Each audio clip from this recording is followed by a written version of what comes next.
বন্ধুরা, এই কথাটি হয়তো আপনারা শুনে থাকবেন যে কর্মের ফল ও ভাগ্যের লেখা কখনোই মোছা যায় না। আমরা ভালো কর্ম ও খারাপ কর্ম নিজেই এই পৃথিবীতে করি, আর আমরা ভাবি যে আমাদের হয়তো কেউ দেখছে না। কিন্তু আমরা হয়তো জানি না যে একটি অলৌকিক শক্তি আমাদের ওপর সবসময় নজর রাখে। যেমন বীজ বপন করবে ঠিক তেমনি ফল পাবে। এই কথাটি হয়তো আপনি শুনে থাকবেন যে আপনি যেমন কর্ম করবেন ঠিক তেমন ফল পাবেন। কিন্তু আমার একটি প্রশ্ন আছে, আপনি কি এটা বিশ্বাস করেন যে আপনি যেমন কর্ম করবেন ঠিক তেমনি ফল পাবেন? তাহলে আসুন এই কাহিনীটির মাধ্যমে জানা যাক। কিন্তু বন্ধুরা, এই কাহিনীটি খুবই গুরুত্বপূর্ণ হতে চলেছে, তাই আপনাদের কাছে একটাই অনুরোধ, কাহিনীটিকে শেষ পর্যন্ত শুনবেন। তো আসুন শুরু করা যাক। অনেক সময় আগেকার কথা, এক গ্রামে রঘু নামের এক কৃষক বসবাস করত। তার পরিবারে রঘু ও তার স্ত্রী বসবাস করত। একদিন কৃষক ও তার স্ত্রী আনাজ বিক্রি করার জন্য পাশের একটি নগরে গিয়েছিল। যখন তারা আনাজ বিক্রি করে ওই নগর থেকে ফিরে এসেছিল, তারা দুজনেই একটি অচেনা রাস্তায় একাই আসছিল। যখন তারা ওই রাজ্যের সীমানা থেকে বের হয়, তখন তাদের উপর কিছু ডাকাত হামলা করে ফেলে। এখন ওই ডাকাতের দল কৃষক ও তার স্ত্রীর কাছে যা কিছু ছিল ওই সমস্ত কিছু লুটে নেয়। এইভাবে কৃষক ও তার স্ত্রীকে ডাকাতেরা ভিখারি করে দেয়। এরপর ওই ডাকাতেরা সেখান থেকে চলে যায়। ডাকাতেরা তো চলে যায়, কিন্তু সেখানে কৃষক ও তার স্ত্রী খুবই চিন্তায় পড়ে যায়। আর তারা ভাবতে থাকে যে এখন আর কি করা যায়। একে তো অচেনা ও অজানা জায়গা, এবং তার উপরে দুজনেরই অবস্থা খুবই খারাপ, কারণ অচেনা জায়গায় অর্থই সব কিছু হয়ে থাকে। কৃষক তার স্ত্রীকে নিয়ে ওই অচেনা জায়গায় এগিয়ে যায়। এখন তার মাথার মধ্যে একটা জিনিস ঘুরপাক খেতে থাকে, যে সে এখন কি করবে ও কীভাবে করবে।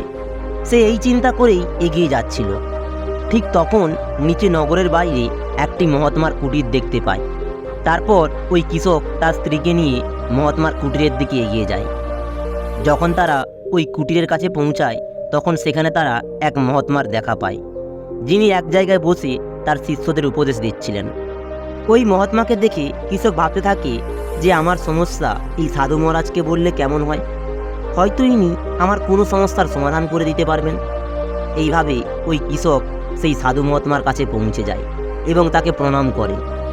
আর তারপর সে খুবই বিনম্রভাবে তার সমস্ত সমস্যার কথা সাধু মহারাজকে খুলে বলে যে, হে মহারাজ, যদি আমার স্ত্রীকে কিছুদিনের জন্য বন্ধক রেখে আমাকে কিছু অর্থ পাইয়ে দেন, তাহলে আপনার অনেক কৃপা হবে। যখন মহাত্মা ওই কৃষকের এই সমস্ত কথা শুনেন, তখন তার কৃষকের প্রতি দয়া হয়। এরপর তিনি তার পরিচিতি একটি সেটের ব্যাপারে তাকে বলেন, এবং তিনি কৃষককে সেটের কাছে পাঠিয়ে দেন।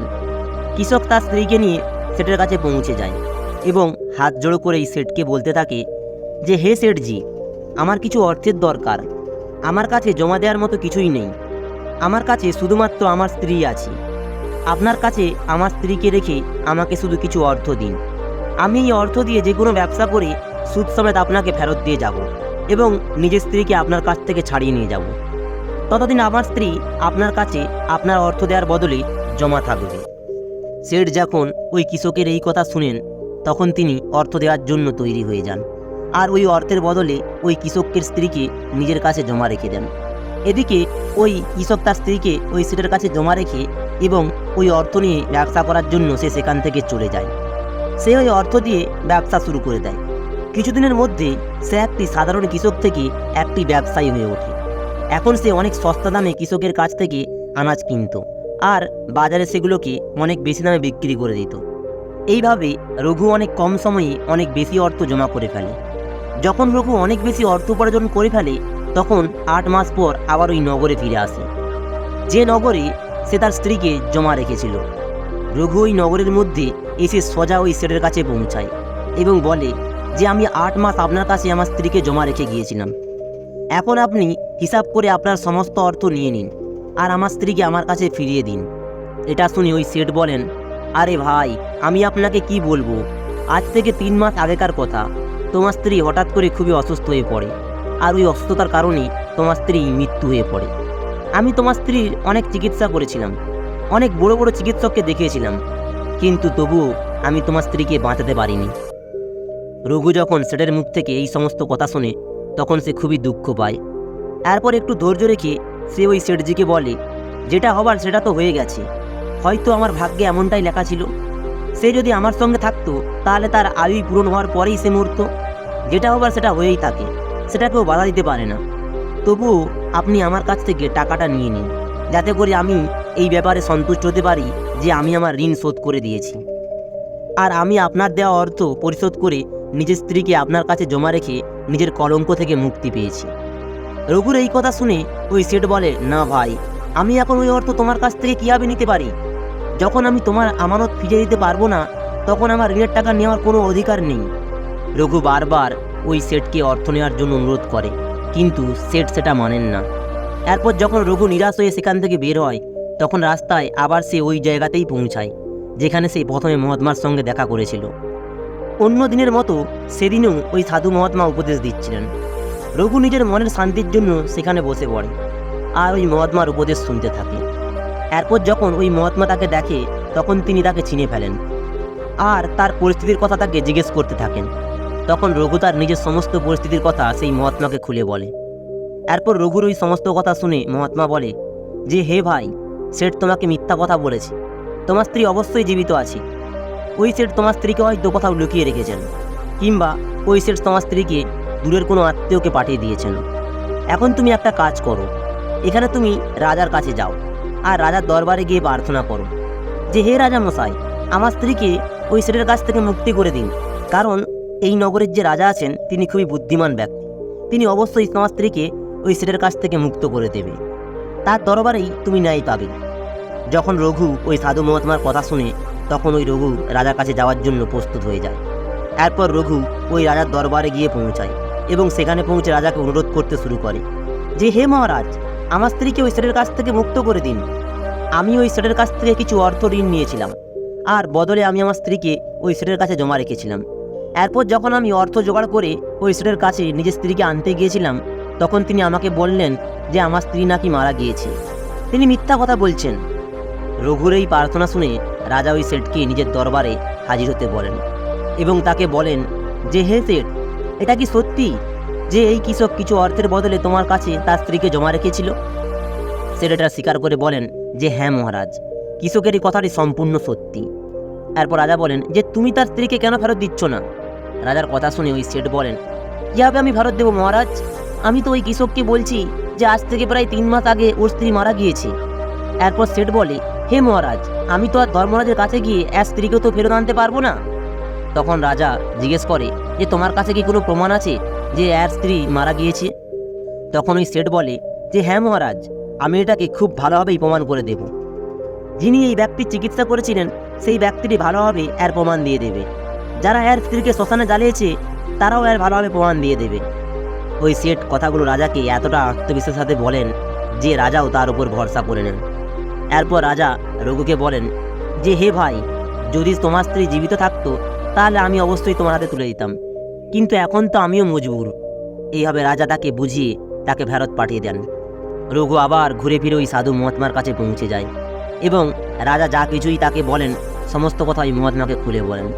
এই সমস্ত কথা শুনে ওই জ্ঞানী মহাত্মা বলেন যে, আমি রাজাকে এতটা বিবেকহীন বলে ভাবিনি। আমি খুবই দুঃখিত যে তোমার সঙ্গে সে ভালোভাবে ন্যায় করতে পারেনি। রাজা কীভাবে ওই সেটের কথাকে বিশ্বাস করে নিল এবং তোমাকে বুঝিয়ে শুনিয়ে ফেরত পাঠিয়ে দিল। এখন তুমি আমার একটি কথা শোনো, তুমি আবার ওই রাজার কাছে যাও এবং তাকে বলো যে তিনি যেন আমাকে 3 ঘন্টার জন্য রাজগদিতে বসার জন্য অধিকার দেন, তাহলে আমি বুঝিয়ে দেব যে কীভাবে ন্যায় করতে হয়। রঘু আবার একবার ওই রাজার দরবারে পৌঁছায়, আর যেমনটা ওই সাধু মহাত্মা বলেছিলেন ঠিক সেটাই সে রাজাকে বলে ফেলে। রাজা রঘুর এই কথা শুনে এবং এরপর তিনি বলেন যে 3 ঘন্টার জন্য আমার এই রাজগদি ছাড়তে কোনো অসুবিধা নেই। যদি এমনটা করার ফলে তুমি ন্যায় পাও, তাহলে আমি 3 ঘন্টার জন্য ওই সাধু মহাত্মাকে রাজগদি ছাড়ার জন্য প্রস্তুত। তুমি ওই মহাত্মাকে রাজ দরবারে নিয়ে এসো।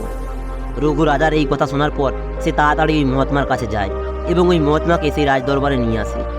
এরপর রাজা 3 ঘন্টার জন্য ওই মহাত্মাকে নিজের রাজগদি ছেড়ে দেন। ওই মহাত্মা রাজগদিতে বসে সেই সেটকে নিয়ে আসার জন্য আদেশ দেন। এরপর তাকে বলেন, হে সেট, আপনি বলেছেন এই কৃষকের স্ত্রী আপনার কাছে থাকা অবস্থায় 3 মাস আগে স্বর্গযাত্রা করেছে, আর আপনি বলছেন ওই কৃষকের স্ত্রীর মৃত্যুর প্রমাণও আছে। তাহলে কি আমি এখন আপনার ওই সাক্ষীদের সঙ্গে কথা বলতে পারি? এরপর ওই সাধু মহারাজের আদেশে সেই সাক্ষীদের তার সামনে প্রস্তুত করা হয়। সব থেকে প্রথমে সাধু ওই চিকিৎসককে ডাকেন, যিনি রঘুস্ত্রীর চিকিৎসা করেছিলেন। সাধু ওই চিকিৎসককে জিজ্ঞেস করেন যে আপনি কি রঘুস্ত্রীর চিকিৎসা করেছিলেন? তখন ওই চিকিৎসক বলেন, হ্যাঁ মহারাজ, আমি তার চিকিৎসা করেছিলাম। তখন ওই সাধু মহারাজ বলে যে এখন তুমি এটা বলো তো, যে তুমি তার চিকিৎসার জন্য ওই সেটের বাড়িতে যেতে, নাকি রঘুস্ত্রী চিকিৎসা করার জন্য তোমার কাছে আসতো?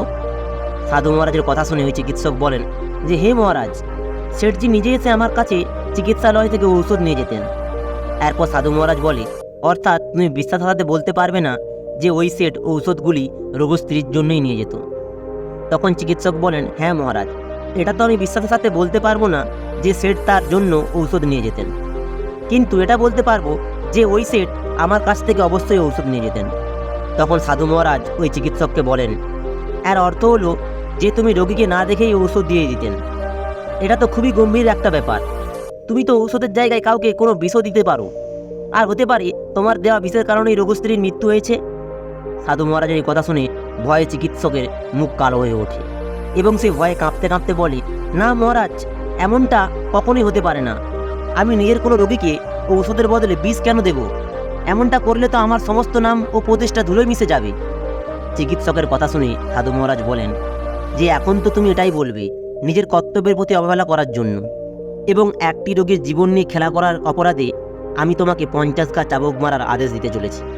এর সঙ্গে সঙ্গে তোমার সম্পূর্ণ মুখ কালো করে পুরো নগরে ঘোরানো হবে।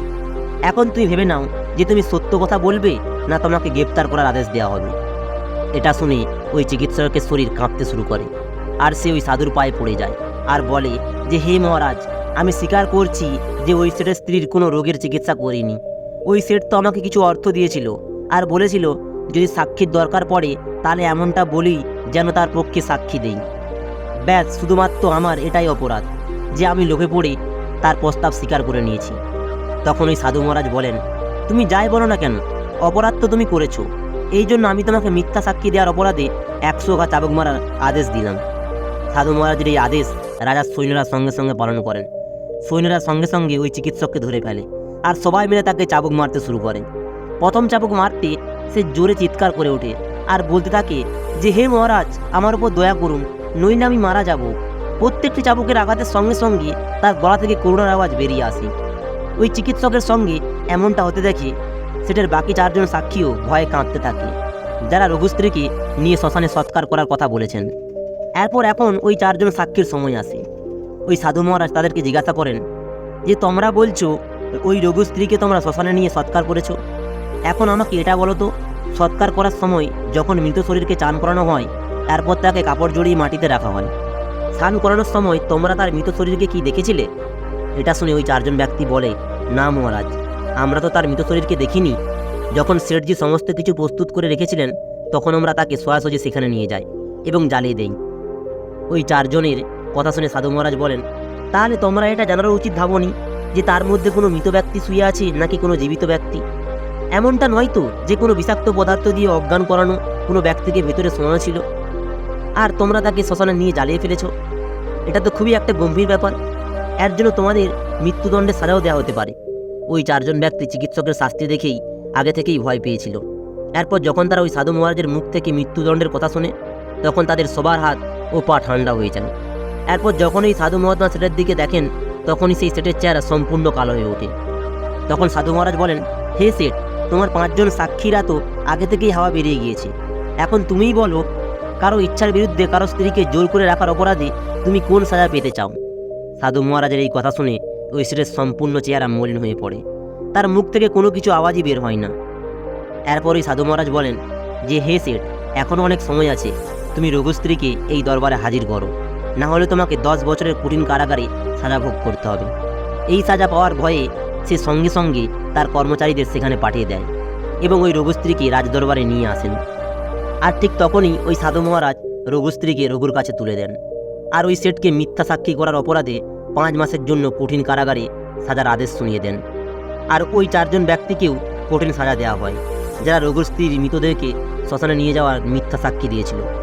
এটা দেখে সেখানে রাজা আশ্চর্য হয়ে পড়ে এবং ওই সাধুর সামনে হাত জোড়ো করে বলেন, হে মহাত্মা, আপনাকে ধন্য, আপনি আমাকে শিখিয়ে দিলেন যে ন্যায় কীভাবে করতে হয়। রাজার কথা শুনে ওই সাধু মহাত্মা বলেন, হে রাজা, আমার 3টি কথা সবসময় মনে রাখবে যে কখনোই 3টি স্থানে নিজের স্ত্রীকে ছাড়া উচিত নয়। সে স্থানে যদি কখনো আপনার স্ত্রীকে ছেড়ে যান তাহলে আপনাকে আফসোস করতে হবে। প্রথম স্থান হলো, যদি আপনার স্ত্রী কখনো রোগে আক্রান্ত হয়ে পড়ে বা সে অসুস্থ হয়ে পড়ে, তাহলে এমন পরিস্থিতিতে তাকে কখনো একা ছেড়ে যাওয়া উচিত নয়। কারণ যখন কোনো মানুষ স্ত্রীকে বিবাহ করে তখন বিবাহের সময় এই কথা দেয়া হয় যে আমি তোমার সমস্ত জীবনে সুখে দুঃখে একসাথে থাকব। এই জন্য রোগাগ্রস্ত অবস্থাতেও তার সঙ্গে থাকুন আর তার দেখাশোনা করুন। যেভাবে একটি স্ত্রী তার স্বামীর সেবা করে, ঠিক একইভাবে তার স্বামীরও কর্তব্য তার স্ত্রীর সেবা করা। দ্বিতীয় স্থান হলো, যদি আপনার স্ত্রী নির্দোষ থাকে আর কেউ যদি আপনার স্ত্রীর প্রতি মিথ্যা লাঞ্ছনা দেয়, তাহলে এই পরিস্থিতিতে সবসময় আপনার তার সঙ্গে থাকা উচিত। কারণ একজন স্ত্রী তার মা ও বাবার ঘর ছেড়ে আসে শুধুমাত্র আপনার জন্য। যে স্বামী আমার ভাবনাকে বুঝবে আর সমস্ত পরিস্থিতিতে আমার সঙ্গ দেবে। এই জন্য যদি এই দুনিয়ার মানুষেরা তার উপর মিথ্যা দোষ দেয়, তাহলে আপনাকে তার সঙ্গে অবশ্যই উপস্থিত থাকা উচিত। এই অবস্থায় তাকে কখনো একা ছেড়ে যাওয়া উচিত নয়। আর তৃতীয় স্থান হলো, কখনো ভুল করেও নিজের স্ত্রীকে পরপুরুষের কাছে ছেড়ে আসবেন না। যে কোনো পরিস্থিতিতে নিজের স্ত্রীকে অন্য কোনো পরপুরুষের কাছে ছাড়া উচিত নয়। কারণ আজকের সময়ে অন্যকে বিশ্বাস করা খুবই কঠিন।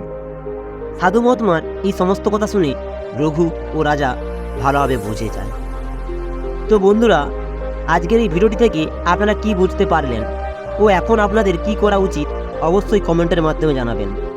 আর আগে এই ধরনের শিক্ষামূলক নীতিকথামূলক ভিডিও পাওয়ার জন্য চ্যানেলটিকে সাবস্ক্রাইব করে আগে বাড়িয়ে রাখবেন। ধন্যবাদ।